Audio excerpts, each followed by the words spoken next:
The people of Kalthar had one problem. Every Ramadan, someone, either a child or an elder, will go missing or die mysteriously. Why and how was this always happening? See, there was a man in the town who had it all. Flashy cars, huge mansions, and a heart so generous that everyone loved him. Every Ramadan, Alhaji Lamido threw a feast so big that no one dared to miss it. Tables were fully packed with food, music filled the air, and laughter echoed late into the night. But here's the thing. Every year, after the party, someone would mysteriously go missing or lose their life. A young man, an old woman, always someone. And no one ever asked why. Until one year, the unexpected happened. His secrets were about to get exposed. What was really happening at Alhaji Lamido's parties? And what price did he pay for his wealth? This is not just a story about money.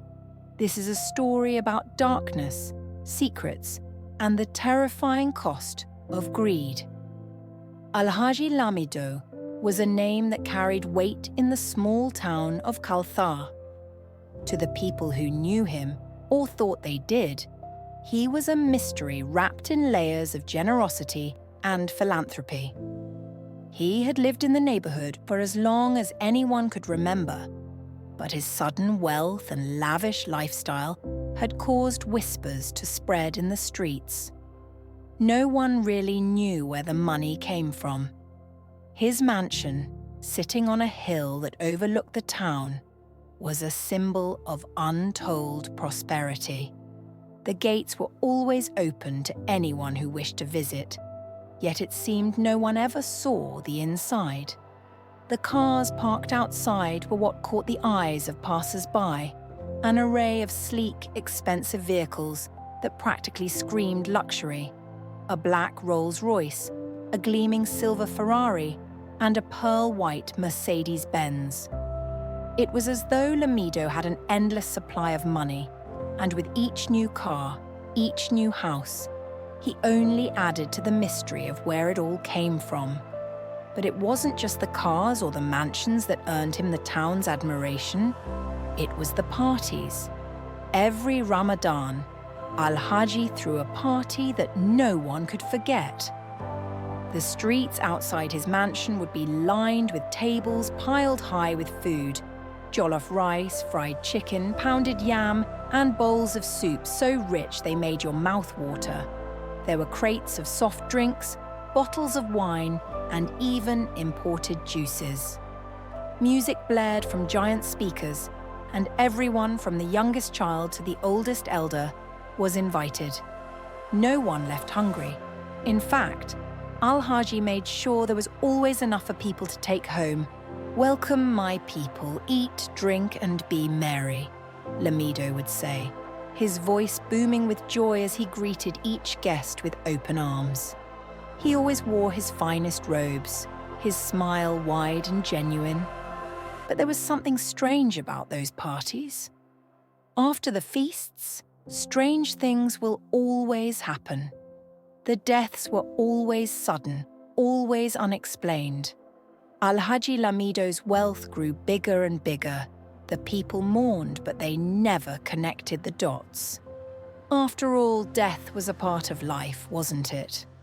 And Alhaji was too good, too kind, to be involved in anything evil. Alhaji wasn't just rich, he was generous.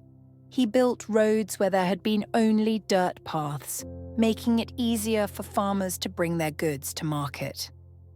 He sponsored children's education, paying their school fees and buying them uniforms. When the market women struggled to make ends meet, he gave them loans with no interest. To the community, Alhaji Lamido was a saint, a man sent by God to lift them out of poverty. "Alhaji Lamido is God-sent," people would say with grateful sighs, shaking their heads in disbelief at how much he could give, how much he could accomplish. "We're blessed to have him." But deep down, some couldn't help but wonder. As the days of this year's Ramadan approached once again, The air seemed to hold a certain tension. The neighborhood was abuzz with preparations for the grand feast. Lamido's servants were working tirelessly, setting up the long tables, ensuring that the food would be plentiful, the drinks endless.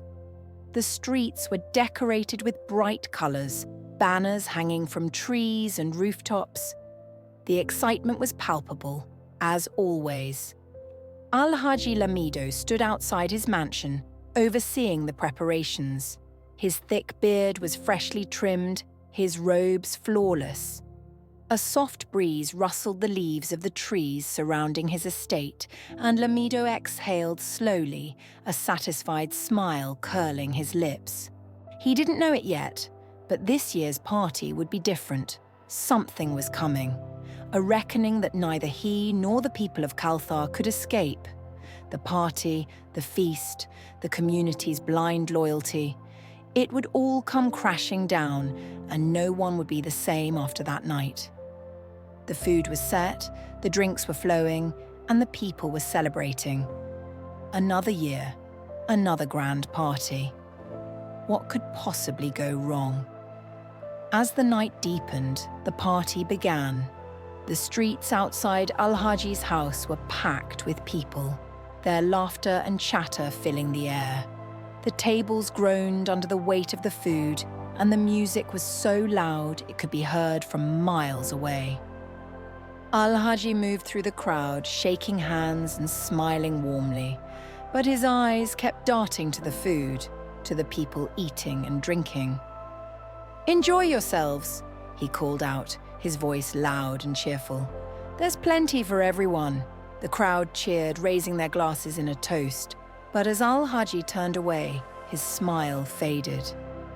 He glanced at the sky, where the moon hung like a pale, watchful eye. He thought about the deal, about the sacrifice, and, for the first time, he wondered if it was worth it. The morning after Alhaji Lamido's grand Ramadan party, the neighborhood woke up with full stomachs and happy hearts. The streets were littered with leftover food wrappers and empty bottles, evidence of the night's festivities. Children played with the toys Alhaji had handed out, while women gathered in small groups, chatting about the delicious food and the music that had kept them dancing until dawn. But in the king's palace, the mood was anything but festive. Amina, the king's only daughter, lay on a mat in her room, her face pale and her breathing shallow. Just a day ago, she had been laughing and dancing at the party, her colourful dress swirling around her like a butterfly. Now she looked like a shadow of herself. Her stomach was swollen tight as a drum, and she groaned in pain every time she tried to move. Her mother, the queen, sat beside her, wiping her forehead with a damp cloth. Her hands trembled as she said in a teary voice, "What is happening to my child?" The king, a tall man with a stern face and a deep voice, paced the room. His royal robes, usually a symbol of his power, now seemed to weigh him down. He stopped by the window, staring out at the bustling town below. "Call the doctors," he said, his voice authoritative and firm. "All of them." The first doctor arrived within hours, a middle-aged man with a leather bag full of medicines. He examined Amina, pressing gently on her swollen stomach and listening to her heartbeat. His face grew more and more puzzled as the minutes passed. "I've never seen anything like this," he admitted, shaking his head. "Her vitals are normal, but her stomach, it's as if something is growing inside her." After hours of examination, he couldn't find any cause of the swollen stomach. The king had to call for another doctor. The second doctor, a younger woman with sharp eyes, ran a series of tests. She took blood samples, checked Amina's temperature, and even used a small machine to scan her abdomen. But the results were the same. "There's no infection, no sign of disease," she said, her voice tinged with frustration. "I don't know what's causing this." By the time the third doctor left, the king's patience was wearing thin. He slammed his fist on the table, making the queen jump. "What kind of doctors are these?" he roared. "They can't even tell me what's wrong with my own daughter." The queen stood in fear, her eyes filled with tears. "We have to do something," she said softly.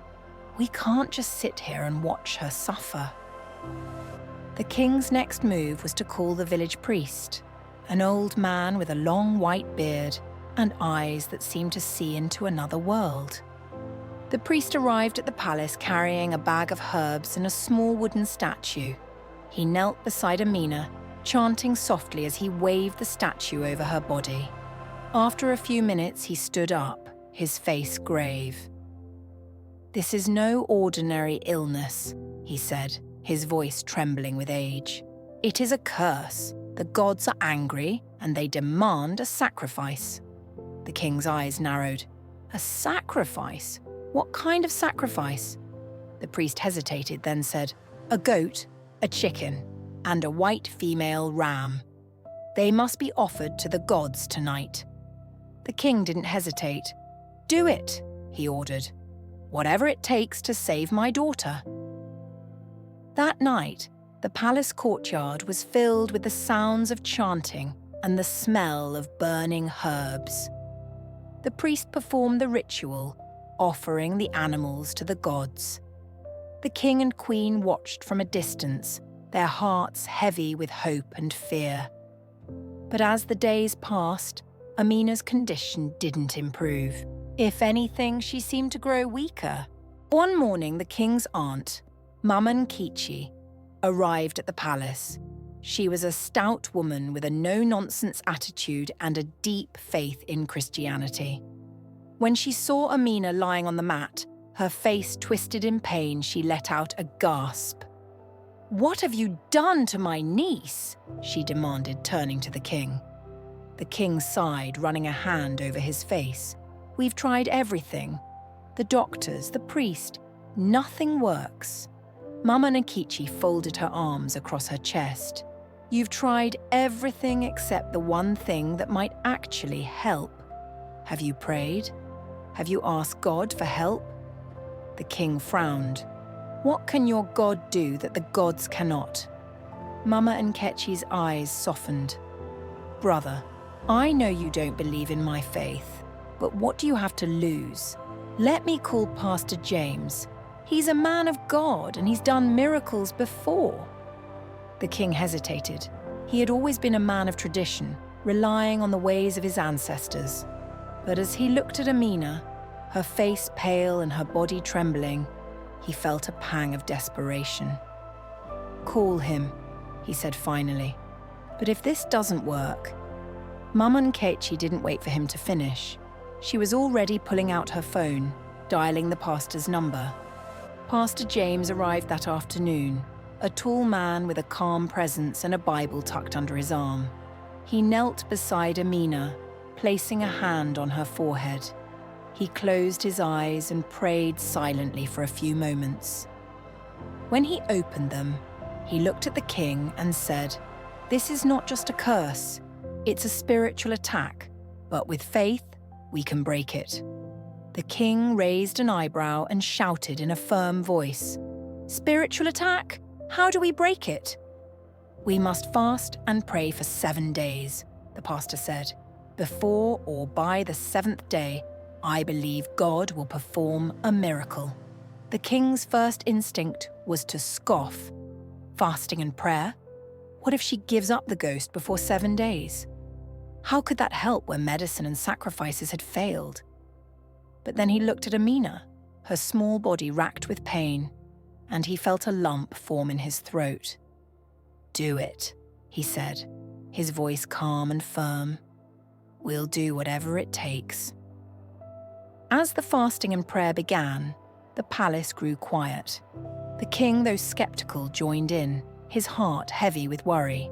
He spent hours kneeling beside Amina's bed, whispering prayers he hadn't said in years. The queen and Mama Nkechi took turns staying by her side, their faces etched with exhaustion and fear. On the third day, something strange happened. Amina's breathing seemed to ease, and the swelling in her stomach went down slightly. The king felt a flicker of hope, but he didn't dare to believe it. "Is this the miracle?" he asked the pastor. Pastor James smiled gently. "God works in his own time. Keep praying." But as the days passed, the tension in the palace grew. The king's patience wore thin, and he found himself snapping at everyone around him. "What if this doesn't work?" he muttered to himself one night, pacing the empty courtyard. "What if I lose her?" The thought was too much to bear. He sank to his knees, his shoulders shaking with silent sobs. For the first time in his life, the king felt powerless, and for the first time he prayed, not just for Amina, but for himself. The fourth day of fasting dawned with an eerie stillness. The air felt heavy, as if the sky itself was holding its breath. In the king's palace, Amina lay on her mat, her breathing shallow but steadier than before. The swelling in her stomach had gone down slightly, and her skin no longer burned with fever. The king, though still skeptical, felt a flicker of hope. Maybe the pastor's prayers were working after all. But across town, in Alhaji Lamido's mansion, something was terribly wrong. Alhaji sat alone in his grand living room, the walls adorned with expensive paintings and golden trinkets. The room, usually a symbol of his wealth and power, now felt like a cage. The air was thick, and the silence was deafening. He tried to distract himself by counting the money in his safe, but his hands trembled as he flipped through the stacks of cash. "It's just stress," he muttered to himself, though the words sounded hollow. "Everything's fine. Everything's fine." But deep down he knew it wasn't. For some days now he has been feeling a strange unease creeping into his bones. It started as a whisper in the back of his mind, a voice he couldn't quite place. But now it was louder, more insistent. "You can't run forever." The voice was thick and hard, sending a chill down his spine. Alhaji spun around, his heart pounding. "Who's there?" he demanded, his voice shaking. The room was empty, but the air grew colder. Shadows danced on the walls, twisting and stretching into shapes that made his stomach churn. He stumbled backward, knocking over a vase that shattered on the floor. The sound echoed through the house, sharp and jarring. "Leave me alone," he shouted, his voice cracking. But the voice only laughed, a low, guttural sound that seemed to come from everywhere and nowhere at once. "You made a deal, Alhaji. Did you think you could escape it?" Alhaji's breath came in short, panicked gasps. He grabbed his car keys and bolted for the door, but the handle wouldn't turn. He yanked at it, his hands slick with sweat, but it was no use. The voice grew louder, more menacing. "You thought you could hide behind your money, your parties, your generosity, but the gods don't forget." Alhaji's knees buckled, and he fell to the floor. "Please," he begged, tears streaming down his face. "I'll do anything. Just leave me alone." The door flew open with a loud crash, and Alhaji scrambled to his feet. He didn't look back as he ran into the streets, his bare feet slapping against the cold pavement. He ran blindly, his heart pounding in his chest, until he found himself at the palace gates. The guards at the palace gates stared in shock as Alhaji stumbled toward them, his clothes torn and his face wild with fear. "Let me in!" he screamed, his voice hoarse. "I have to see the king." The guards hesitated, but before they could stop him, Alhaji pushed past them and ran into the courtyard. The noise woke the king, who stepped out onto the balcony, his face a mask of confusion and anger. "What is the meaning of this?" the king demanded, his voice booming through the night. Alhaji fell to his knees, his body trembling. "Your Majesty, I have to confess. I've done terrible things." The king's eyes narrowed. "What are you talking about?" Alhaji looked up, his face streaked with tears. "My wealth. It wasn't mine. I made a deal with the gods. Every year during my Ramadan parties, the food, it was a sacrifice. At least one person from the crowd who ate it would die, and their death would bring me more money." The crowd that had gathered gasped, their faces a mix of horror and disbelief. The king stepped down from the balcony, his expression dark. "You've been killing my people?" he asked, his voice low and dangerous. Alhaji nodded, his shoulders shaking with sobs. "I didn't want to, but I was greedy. I thought I could control it. But now the gods are angry. They're coming for me." The crowd erupted into murmurs, their voices rising in a wave of anger and fear. "How could he?" someone shouted. "We trusted him." The king raised a hand, silence in the crowd. He turned to Alhaji, his eyes blazing. "You've brought this curse upon us, and now my daughter is paying the price." Alhaji's face crumpled. "I didn't know. I didn't think..." But before he could finish, his body jerked violently as if something had grabbed him from behind.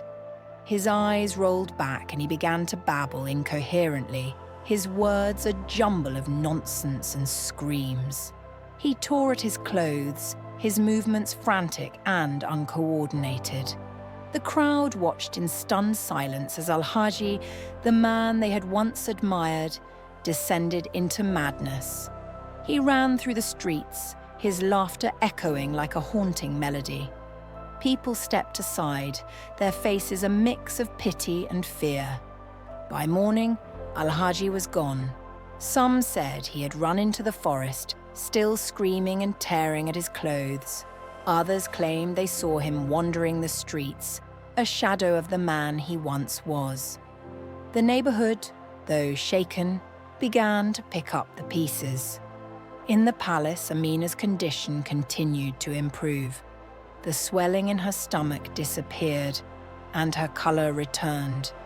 The king, though relieved, couldn't shake the image of Alhaji's confession. He knelt beside his daughter's bed, his heart heavy with guilt and regret. "I should have seen it," he whispered, his voice barely audible. "I should have known." The queen placed a hand on his shoulder. "We couldn't have known," she said softly. "But now we can make sure nothing like this ever happens again." The king nodded, his eyes filled with determination. "We will. For Amina. For everyone." The next few days after Alhaji Lamido's confession, Amina, the king's daughter, lay on her mat, her breathing steady and her face no longer pale. The swelling in her stomach had disappeared, and her skin felt cool to the touch. The queen sat beside her, stroking her hair and humming a soft lullaby. The king stood by the window, his arms crossed and his face thoughtful. He had barely slept, his mind racing with everything that had happened. Alhaji's confession, Amina's sudden recovery, the pastor's prayers. It all felt like a dream. But the sight of his daughter, alive and well, was real. He turned to the queen and said, "She's going to be okay." The queen smiled, though her eyes were still wet with tears. "Yes, she is. Thanks to God," Amina stirred, her eyes fluttering open. She looked around the room, her gaze landing on her parents. "Mama? Papa?" she whispered, her voice weak but clear. The queen let out a sob of relief and pulled her daughter into a tight hug. "Oh, my baby," she said, her voice trembling. "You're back. You're really back." The king knelt beside them, his usually stern face softened with emotion. "How do you feel, my child?" he asked, his voice gentle. Amina smiled faintly. "Tired? but better. What happened? The king exchanged a glance with the queen. You were very sick, he said carefully, but you're getting better now. That's all that matters. Amina nodded, her eyes already closing again. The queen laid her back down and tucked the blanket around her. Rest now, she said. We'll be right here.